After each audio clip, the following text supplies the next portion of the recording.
I think you come to the Belgium to win it. Wabash always fight.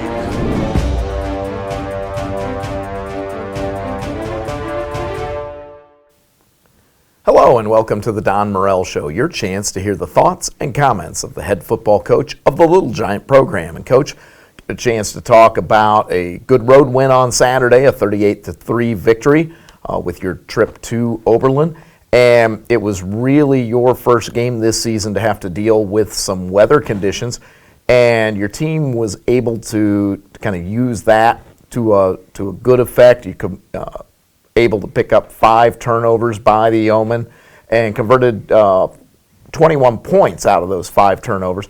Was it a game that really was kind of set by being able to control the ball and avoid those type of turnovers? I think it was. We did struggle at times on offense. Some of that you don't want to throw it a lot. We felt like if we did not turn the ball over, we'd have a very clear path to winning the football game. Then our defense played very, very well and creating turnovers, and we scored on defense also, Jose Franco. Yeah, we'll take a look at some of those highlights. We'll see the Jose Franco touchdown recovery on the fumble. Let's go ahead and take a look at those highlights. Liam Thompson had another good day on the ground and in the air. Scored on a rushing touchdown that we see right there, and then threw 2 14-yard touchdown passes to Devin Anderson and to Cooper Sullivan. So, not, as you mentioned, not a lot of throws in the air, but when he did throw, had 8 completions, and again, 2 of those for touchdowns. Very efficient on the afternoon. Yeah, he continues to improve and impress, and really doing a nice job with the offense. And here we see the fumble recovery by Jose Franco. Brandon Peck had a good game up front for you. He forced 2 fumbles in the ball game. And you really controlled their rushing attack. They only gained 101 yards on the ground, only had 190 yards overall. You were over 400 for the game. So the defense just did a tremendous job keeping them in check. I think they did. Our defensive player of the game was the entire defense. It really was a group effort, and they did a super job. We see a Joey Ane punt here that led to a fumble with a recovery. On a wet weather day like that, your special teams really had a good game. Joey did a phenomenal job punting all day, forced a couple of those turnovers with good high punts that Oberlin was not able to field. Jacob Handley was perfect in terms of extra points. Skylar Narig was 1 of 2 on field goal attempts. So you really had a good special teams day, particularly considering the weather. We did, and Joey had 2 punts that pinned Oberlin inside the 2-yard line, and if you're doing that, it's going to be really tough to score. Well, and the one punt then led to that fumble that Brandon Peck caused that Jose Franco recovered and took in for the touchdown. You also got a chance to get a look at some of the second unit guys. Jake Reed came into the game, ran for a late touchdown.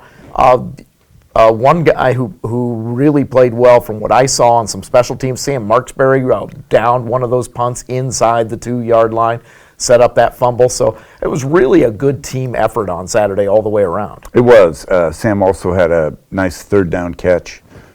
Forrest converted a 1st down, and we talked about it last week. Oberlin is a good defensive team. They really are. But the Little Giants did a nice job of getting their business taken care of, and now we're moving on. Well, one of the keys to that Oberlin game, we talked about it a little bit last week, it had that feel of a possible trap game coming out of the Wittenberg game, but it seemed like your team really came out mentally focused and mentally prepared to go out and play Oberlin and did not take them for granted in that game. They did, and they handled a long road trip up to Cleveland well and did a good job. But now we're excited to have a couple home games. We do have a couple of home games starting this weekend. The Kenyon College Lords will come to town, and this is a Kenyon College team that has a little more confidence than they've had in the past.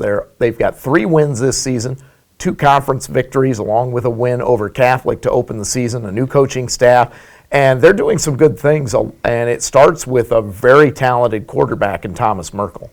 Merkel's a great player. This is his 4th year as a starting quarterback in the league. I'll be happy when he graduates. And then Kenyon's just playing with new energy, the new coaching staff. Clearly you can see it on their sideline.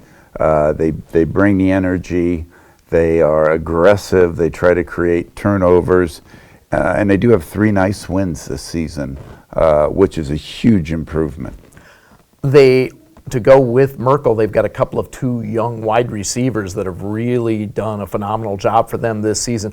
What do you do to keep that type of offense? Because I know Merkel has that opportunity to run as well. We've seen that in the past. How do you try and keep them in check on Saturday? I think one of the problems you have to deal with is Merkel has played so much football, he's seen everything, and he knows what the next option is. And he's a frustrating guy to play against. He's so efficient in the passing game. So you need to cover everybody, or he's going to find the guy you're not covering, and then just kind of weather the storm for 4 quarters with that passing attack. A defense that has some young players in some spots, a little bit of a rebuilding on that side of the football. What do you have to do offensively against that type of young defense? I think control the linebacker play. They're the I think the energy and kind of the playmakers on the defense, and they do blitz quite a bit. So we need to be able to handle that game in and game out. We see them blitzing and causing turnovers or sacking opponents. You mentioned the turnovers. They've been able to generate quite a few turnovers, and they've been able to recover them. They're forcing teams to fumble the football, and they're taking advantage of it by jumping on those loose balls. Ball control, another key issue this weekend, both in time of possession and in just not turning the ball over? It is. I'm hoping it doesn't rain Saturday, because then it's really going to get loose out there. But, in any game for Wabash College, we need to secure the ball, play well in the punt game, and not allow any big plays defensively. Football's always an interesting sport because you start in the late summer, early fall, and you've got those warm days. You can have very warm, rainy days. But you get to this part of the season, now you see the temperature dropping. You've got the chance for those cold, rainy days, some windy days. So how do players kind of prepare for that change of season when you get these type of changes? Again, looks like we won't have rain on Saturday, but should be colder than certainly any of the other home games we've had thus far this season. We've kind of trickled into it a little bit. We just didn't fall into it, but it was cold out there yesterday. We're going back out today, but it is officially winter football. November's a couple days away, and we need to be ready to handle that. Then I think the kids figure out what they need to wear to stay warm. Is it a benefit now? I know we'll take everything one game at a time, but you've got 3 games now where you're either at home, back-to-back games after the Kenyon game, home against Hiram, and then the trip down south to DePaul. Is it kind of a weight off of the team's shoulders to know that, hey, we've got all these long bus trips out of the way. Now we're just right here in the area where we can sleep in our own beds and get ready to play football on Saturday? I think it is, and the travel is the tough part of being in this really, really good conference, and you have to handle it, but we feel like it's behind us, and we get to sleep in our own bed on Friday nights. And then get ready to play a game on Saturday, 1 o'clock at Hallett Little Giant Stadium, the next to the last game at Hallett Little Giant Stadium. Again, kickoff at 1. We will have the game for you on Wabash Live beginning at about 12:40 with this pregame show. And then it will be Jim Amadon on the call. Steve Hoffman will be away this weekend, so Jim will be in the booth by himself.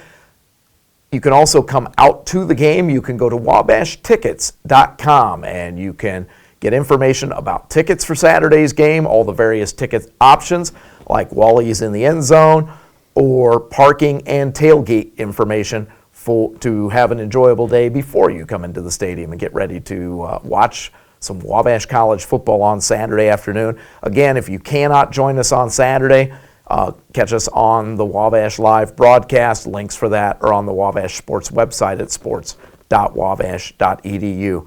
Coach, another important North Coast Athletic Conference game Saturday. Best of luck to you and the team. Thank you. You've been watching the Don Morel Show, your chance to hear the thoughts and comments of the head football coach of the Little Giant program. We'll talk to you next week. I think you come to the Belgian to win it. Wabash always fight.